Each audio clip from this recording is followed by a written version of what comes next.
ሰላም እንደምን አላችሁ ክቡራትና ክቡራን። በዛሬታችን በዓለማችን ላይ በዚህ ሳምንት ከፍተኛ መነጋገሪያ የሆነ አንድ ተሽከርካሪ አለ። ይህም በዓለማችን ላይ በጣም ርካሹ የተባለ ኤስዩቪ ተሽከርካሪ ነው። ይህ ተሽከርካሪ በሃይብሪድም አለው፣ በኤሌክትሪክም አለው፣ በነዳጅም አለው። ለኛ ሀገር የቱ ይሆናል? ምክንያቱም ከትንሽ ጊዜ በኋላ ወደኛ ሀገር መምጣቱ ስለማይቀር ይህ ተሽከርካሪ ምን አይነት መኪና ነው የሚሉትን አንድ ባንድ እንመለከታለን።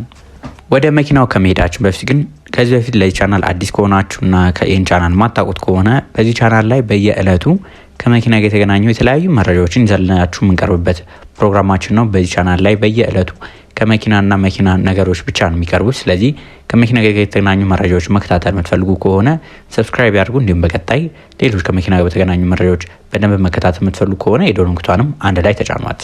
እንግዲህ በቅርቡ ወደ ሀገራችን ይገባሉ ተብለው ከሚጠበቁ ተሽከርካሪዎች መካከል አንዱ እንደሆነ ይነገርለታል። ውሊንግ 560 ይባላል። ይህ ተሽከርካሪ በሳይዙ ሚድ ሳይዝ ኤስዩቪ የሚባል ነው። በየቀኑ ልንጠቀምበት የምንችለው ነው። ብራንዱም ቢሆን ደግሞ ለእኛ ሀገር አዲስ አይደለም። ከዚህ በፊት በውሊንግ ሚኒ ኢቪ አይተነው ነበር። ከዛ በተጨማሪ ደግሞ በከተማችን ላይ ለራይድ አገልግሎት የሚውሉ የተለያዩ ኤስዩቪ ተሽከርካሪዎች አሉ፣ የውሊንግ ምርት የሆኑ። ስለዚህ የተሽከርካሪ ብራንዱ ውሊንግ አዲስ አይደለም ለኛ ማለት ነው። የተሽከርካሪ በቤተሰብ እንዲሆን ለቤተሰብ አገልግሎት እንዲሆን ተብሎ የተሰራ ነው። በዋነኝነትም ዲዛይን የተደረገበት ለተለያዩ ለማይመቹ መንገዶች እንዲሆን ተደርጎ ነው። በዚህም የተለያዩ አማራጮች አሉት። ሙሉ ለሙሉ በነዳጅ የሚሰራ አለው፣ በሃይብሪድ የሚሰራ አለው፣ እንዲሁም ደግሞ በኤሌክትሪክ የሚሰራ አለው። እንደሚታወቀው ወደ ሀገራችን የነዳጁን ማስገባት ስለማይችል መግባት የሚችለው በሃይብሪዱና በኤሌክትሪኩ ነው። መኪናው ታዲያ ርዝመቱን ስታዩት ይህ ኮምፓክት ኤስዩቪ ነው፣ ሚድ ሳይዝ ኮምፓክት ኤስዩቪ ነው ያሉት። ነገር ግን 4.7 ሜትር የሚረዝም ተሽከርካሪ እንዴት ኮምፓክት እንዳሉት ትንሽ ግራ ገብቶኛል። የተሽከርካሪ ርዝመቱ 4.7 ሜትር ነው፣ ስፋቱ 1.8 ሲሆን ቁመቱ ደግሞ 1.7 ነው። ዊልቤዝን በምናይበት ጊዜ 2 ሜትር አካባቢ የሚሆን ተሽከርካሪ ነው። ይህ ኤስዩቪ እንግዲህ ለቤተሰብ ብቻ ሳይሆን ትልልቅ እቃዎችንም መጫን እንዲችል ተደርጓል። ዊልቤዝ ምንድን ነው ካላችሁን ከዚህ በፊት አውርተነው ነበር። ከፊተኛው ጎማውና ከኋለኛው ጎማው መሀል ላይ ያለው እኛ ልንቀመጥበት የምንችልበት ቦታ ዊልቤዝ ይባላል።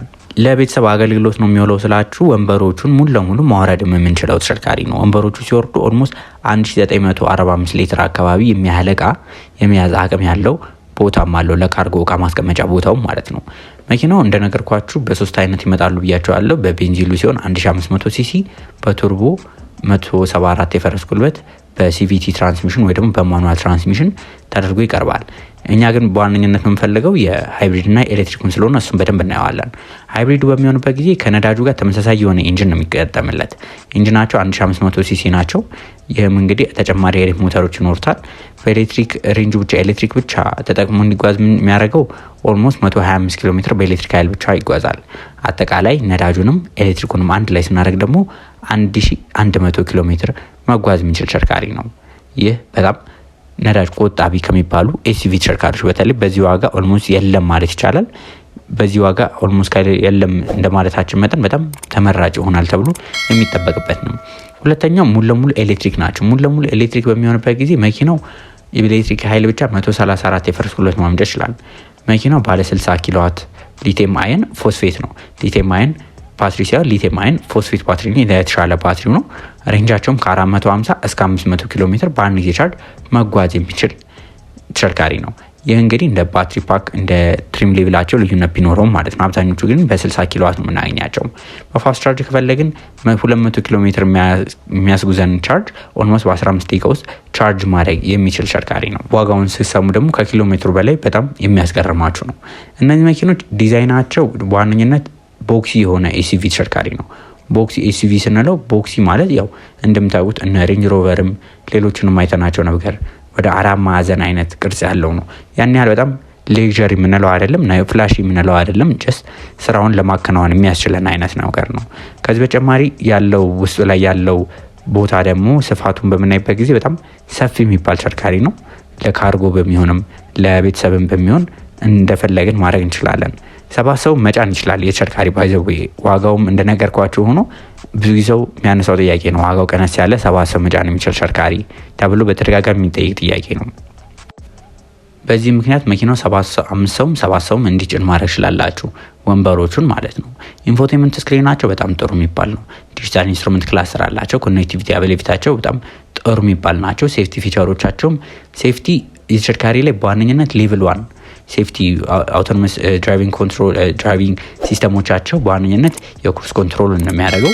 ሴፍቲ ሲስተማቸው ደግሞ የምናገኛቸው ስቴቢሊቲ ኮንትሮል አለው፣ ኤቢኤስ አለ፣ እንዲሁም ኤርባግ አለው።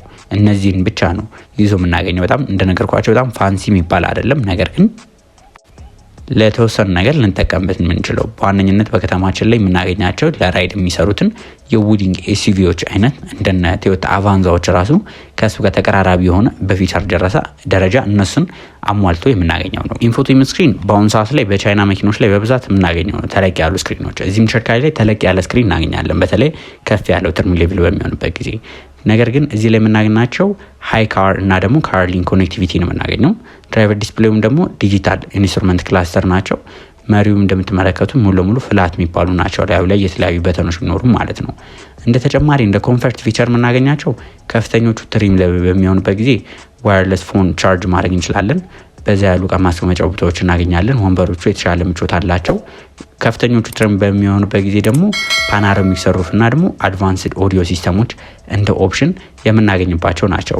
ሴፍቲ ላይም ቅድም እንደነገርኳችሁ ነው። ይሄኛው ሌቭል 1 ነው። ሌቭል 1 ሌቭል 2 እና ሌቭል 3 የሚባሉ አሉ። በዋነኝነት ከተማችን ላይ ሌጀር የምንላቸው አብዛኞቹ በሌቭል 2 የምናገኛቸው ናቸው። ለምሳሌ ክሩዝ ኮንትሮላቸው አውቶኖመስ ኢመርጀንሲ ብሬኪንግን ያካተተ እንዲሁም ደግሞ ራሱ ከፊት ለፊት ካለው ተሽከርካሪ ጋር ፍጥነት እየመጠነ እንዲጓዝ ማድረግ የሚችል ፍሬቻ አስታርጉለት ፍሬቻውን ተከትሎ ሌን መቀየር የሚችል አይነት ናቸው። ሌላኛው ክሩዝ ኮንትሮል ደግሞ አንድ ሴት አድርጋችሁት ከዛ በኋላ እየተቆጣጠራችሁ እግራችሁን ከነዳጁ ላይ የምታነሱበት አይነት ነገር ናቸው። ኤቢኤስ ከዚህ በፊት አውርተኗል። ያው ፍሬም በምትይዙበት ጊዜ መሪ እንዳይቆልፍባችሁ የሚያደርግ ነው። አብዛኞቹ ተሽከርካሪዎች አሏቸው። ኤርባጉ ደግሞ የተሽከርካሪ ለፊተኛው 2 ነው የሚኖረው፣ ነገር ግን ከፍተኞቹ በሚሆኑበት ጊዜ መጨመር ነገር ይኖረዋል። እነዚህ መኪኖች በአሁኑ ሰዓት ላይ በቻይና ውስጥ በ4 አይነት የዋጋ ሁኔታ ቀርበው እናገኛቸዋለን። በዋነኝነት ቤዚክ የሚባል አለ። ቤዚክ ማለት የነዳጁ ነው። እነዚህም $8400 የምናገኘው ነው። መሀል ላይ ደግሞ ሚድ ሬንጅ የምንላቸው አሉ። ያው የነዳጁም ሆኖ ሚድ ሬንጅ ኦፕሽን የሆኑ ማለት ነው። እነሱ $10400 አካባቢ የሚገኙ ሲሆን ሌላኛው ደግሞ ፕለጊን ሃይብሪድ የምንለው አለ። ፕለጊን ሃይብሪድ በሚሆንበት ጊዜ እነዚህ መኪኖች በአሁኑ ሰዓት ላይ ከ12800 የአሜሪካን ዶላር ጀምሮ የምናገኛቸው ናቸው። የኤሌክትሪኩን በአብዛኞቹ ተሽከርካሪዎች የተለያየ ትሪም ሌቭል ቢኖራቸውም ኤሌክትሪክ በሚሆንበት ጊዜ ሌክዠሪ ተብሎ ነው አሁን ነገርኳችሁ። ሌቭል 1 የድራይቪንግ አሲስታቸውን ሰሩፍ እነሱ የመሳሰሉትን አሟልቶ የሚመጣ ነው የሚሆነው። ዋጋውም ደግሞ 14000 የአሜሪካን ዶላር እንደሆነ ተነግሮለታል። እነዚህ መኪኖች ለየትኛው ማህበረሰብ ይሆናሉ ካላችሁ በዋነኝነት ፕራክቲካል ኤስዩቪ ማለትም ለግለሰብ ልናደርገው እንችላለን፣ ለስራ ልናደርገው እንችላለን። የተለያዩ ቴክኖሎጂዎችን ያካተተ ስለሆነ ደግሞ በጣም ዘመናዊ የሚባሉ ነገሮችን ይዞ የቀረበ ስለሆነ ይህ ተመራጭም ያደርገዋል ማለት ነው። ሪሴል ቫሉያቸው የተሻለ ያደርጋቸዋል። ነገር ግን በዋነኝነት ቅሬታ የተነሳበት አለ። ራይድ ኳሊቲ በጣም አሪፍ የሚባሉ አይደሉም። ምክንያቱም በዋጋቸው ነው ብለዋል። እንግዲህ ቻይና ውስጥ እንደተነገረው አፎርደብል የሆነ ፕራይስ ነው ያቀረብንላችሁ። ነገር ግን ራይድ ኳሊቲ ላይ እነሱ ላይ ብዙ የተጨነቁበት ነገር አይደለም። በተለይ ሰስፔንሽን ላይ እሱን ሀገሩ ሲገባ በአካል ተገኝተን እያሽከረከረን የምናሳያችሁ ነው የሚሆነው። ለዛሬ ይዤላችሁ የቀረብኩት መረጃ ይህን ይመስል ነበር። ቪዲዮ ከወዳችሁት ላይክ፣ ሌሎች ደግሞ ከመኪና ጋር የተገናኙ መረጃዎችን መከታተል ፈልጉ ከሆነ ሰብስክራይብ ያድርጉ። በቀጣይ ሌሎች ከመኪና ጋር በተገናኙ መረጃዎች እስከምንገናኝ ድረስ መልካም ሁሉ ተመኘው።